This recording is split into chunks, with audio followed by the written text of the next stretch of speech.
Berawal dari rekaman CCTV, si kok tersangka curanmor yang meresahkan warga Keluang Musi Banyu Asin ditangkap polisi.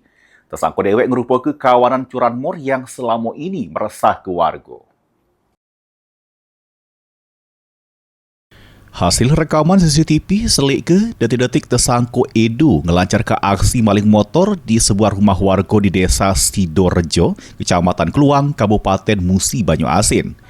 Bermodal ke rekaman CCTV tersebut, korban ngelapor ke kejadian tersebut ke Polsek Keluang untuk ditindaklanjuti. Selanjutnya, personel reskrim Polsek Keluang langsung melakukan penyelidikan sehingga berhasil tahu keberadaan tersangka. Kemudian menggerebek rumah yang diduga jadi tempat nyubesingit serta berhasil ngaman ke pelaku.